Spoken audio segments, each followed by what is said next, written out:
Okay, following the Kim Kardashian exposing Taylor Swift drums that we all were privy to, Brett especially eating it up. Yes, Yum. you did. I did as well. Okay, so now this interview that occurred a year ago is circulating. And it's circulating because the Kim Kardashian supporters believe that this further justifies that Taylor Swift has something to hide. So this interview took place at Capital FM last year, where she told the host, quote, "I have a lot of issues with buildings like this because I always feel like someone has bugged the room and is either videoing me or recording me. So that's one of my paranoias." She goes on to say that she has this huge fear that someone is always recording her. And like I said earlier, people are using that now to justify that Taylor Swift has a guilty conscience. Thoughts, 5 words or less. Shake it off, Taylor.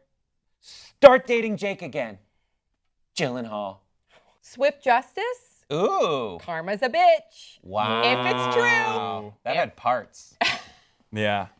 If it's true, because there's two sides to every story, then there's the truth. I don't know which way to go here. But so first and foremost, just to give a little bit more context to the story, Taylor had also told Rolling Stone magazine in 2014 that when she moved to her New York apartment, a $15 million apartment, she also had her security next door, $5 million extension to her apartment so they could stay and make sure that nobody was wiretapping her. And then she also mentioned that she fears, like when she goes into recording studios, that people will be bugged, whether it's the janitor or even the speakers or even her cell phone. She fears is bugged. So do you guys understand when some of the supporters of Kanye are saying that? I can't believe I even say that. What world do we live in where that's like okay to say? But you guys understand what I'm saying. So when the Kanye supporters, what they're saying that this is just further proof that if anybody is this paranoid, are they worried because they say a lot of negative shit in private? No, I think it's more of a symptom of what happens to you when you're in the spotlight that much. You know, every time she leaves a place, when she goes on vacation, when she's in private, there's folks that are flocking around her and taking her photo and wanting to document things. And I mean, if you think to yourself, what would you think if like a secret conversation of Taylor Swift made it out into the public? You'd want to see that. And it's by virtue of that dynamic so valuable. And that's why she's afraid, because people will want that money that come from it. Especially because Taylor's image is very well crafted, and now we're like kind of uncovering all this stuff with the Calvin Harris breakup, and then when the Kanye expose, basically. I think that plays a big part in it. But again, it all goes back to her being a public figure. In the end of the day, I think that people should always have some reasonable expectation of privacy. And when you're that public and when everyone wants to know what you're really like beyond the cameras and all the, Us Weekly interviews or whatever, or radio interviews, like when people want to know what the real you's like, and if the real you is that different from what you put out there, then that's probably the reason why you're afraid. That's what people are, that's exactly what all the tweets that I was reading, they believe that the Taylor behind closed doors is starkly different than the Taylor that is branded to her fans. And I think that's where people are rubbed the wrong way. Not to say that that's true or not, but that's what I've been seeing on Twitter. What did you think when you heard those conversations between between Kanye and Taylor, like Taylor's responses specifically, when she's like, "Oh, it's almost flattering that you want to have sex with me, that we might still have sex." What did you think about that? Yeah. That was the most interesting thing. And then when Kanye was saying, like, "I value our friendship above all else," and you're like, horseshit. wait a minute. But still, you know what? In the end of the day, he was being courteous. Right. Like, Here's you the wouldn't thing. expect that from Kanye, right? I think we've had friends like Kanye in our life who like talk to us and like weird us out. And all you do is just go like, "Great, awesome.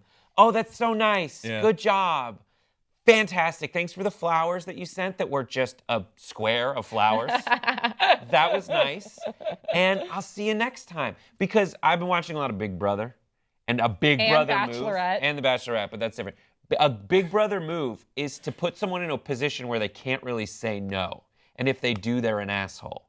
So if he called her and was like, what do you think about this lyric? He never said the whole lyric, though. He never said the bitch Yeah, part. but And I afterwards, she I made so many speeches I and things agree. that were like, "What? You people will take credit for your fame."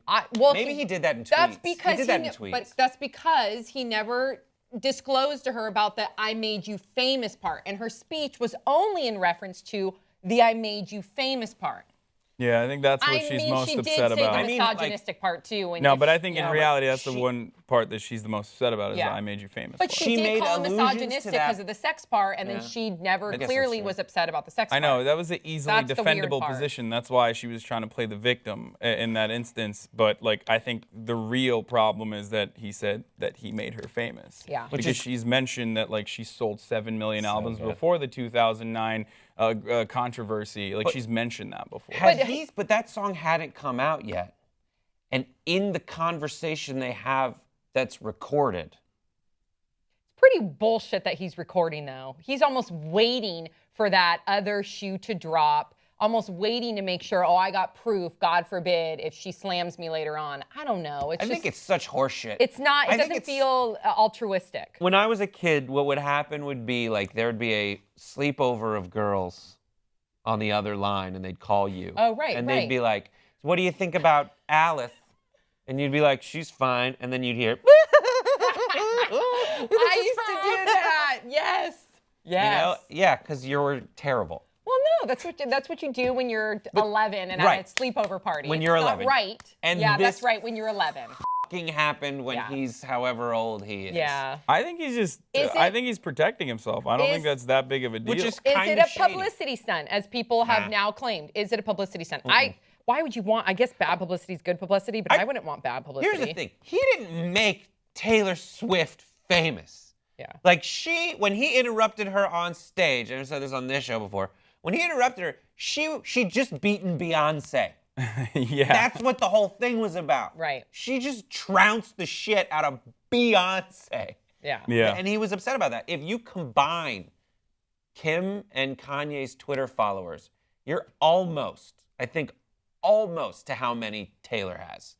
Taylor Shania'd the shit out of a transition from a country star to a pop star while being able to date a bunch of fools in public. Mm-hmm. Like, that's what she did super well. Yeah. But he bolstered it with, like, the Kanye West fans knowing who she is. But do you think people are... I don't think a lot of people genuinely feel like Kanye made Taylor famous. I don't think that way at all. I mean, yeah, I think this is more about, like, Taylor... By the way, which she has every right to do this, but Taylor putting out something in public, like her public persona versus her private persona, that's like what the real Taylor Swift is like. That's what's annoying people, because people can respect someone, let's say, if they have, if this was a different artist that may have said certain things that's a little bit more unfiltered and has said some ballsy things in the past and kind of has like a zero attitude, people will be like, oh.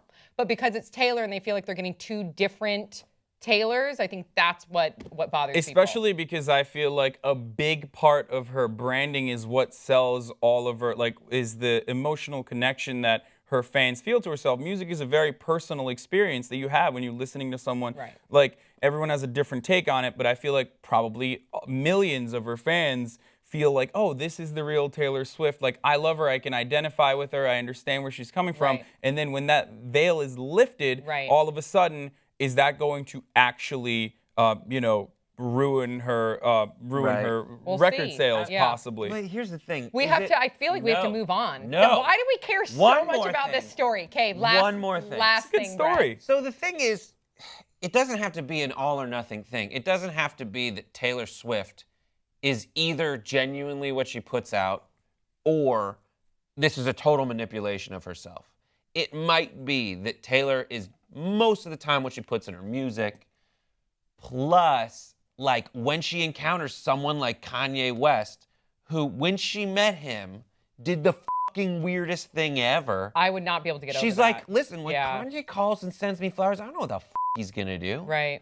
Yeah, you don't trust someone like that. I get it. So maybe part of it is manipulated by her. Maybe the advice of her lawyers, but that I do agree, it's super intriguing to find out, like, who is Taylor Swift? You can kind of tell. I don't know. I Yeah, always she might just be like a shitty mean girl. I mean, Yeah. I mean, kind of. No one's that nice. I always, whenever I see something that's like so neatly packaged, I'm always like, that's interesting. But on the other hand, why shouldn't she be allowed to date who she wants? 100%. And then be kind of a shitty person because when you're young, you kind of. Oh yeah, I have no problem with that either. All right, please let us know your thoughts. Keep the conversation going. We'll see you next time on Pop Trigger.